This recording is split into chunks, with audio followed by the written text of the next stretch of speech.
Un événement mondial se prépare en Savoie.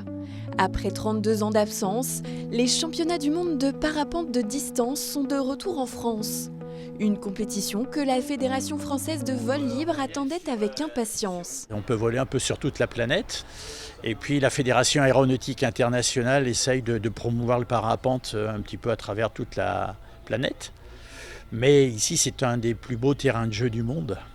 Donc effectivement, c'était l'occasion de revenir dans un des endroits les plus magiques au monde pour faire du parapente.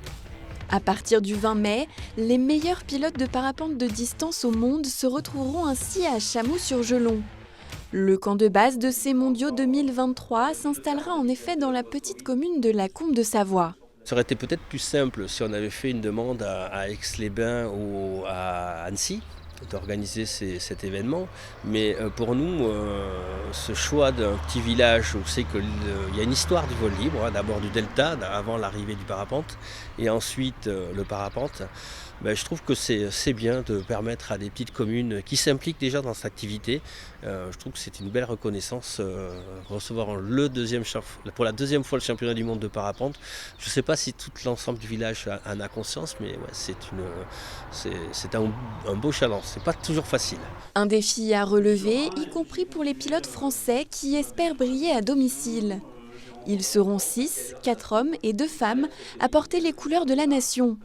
Parmi eux, Maxime Pinault, 31 ans et originaire du Jura.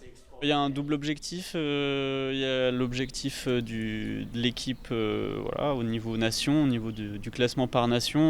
On a vraiment une grosse équipe cette année qui peut jouer la médaille d'or. Et puis après, il y a le classement Open, où aussi je vise le podium. Donc après, c'est une compétition sportive, il y a plein de facteurs qui feront le résultat. Mais voilà, je suis motivé pour ça. Au total, 150 pilotes s'affronteront dans les airs au-dessus de la Savoie, de la Haute-Savoie et de l'Isère. L'événement pourrait déclencher un nouvel engouement pour la discipline qui compte en France plus de 33 000 licenciés et plus de 250 écoles.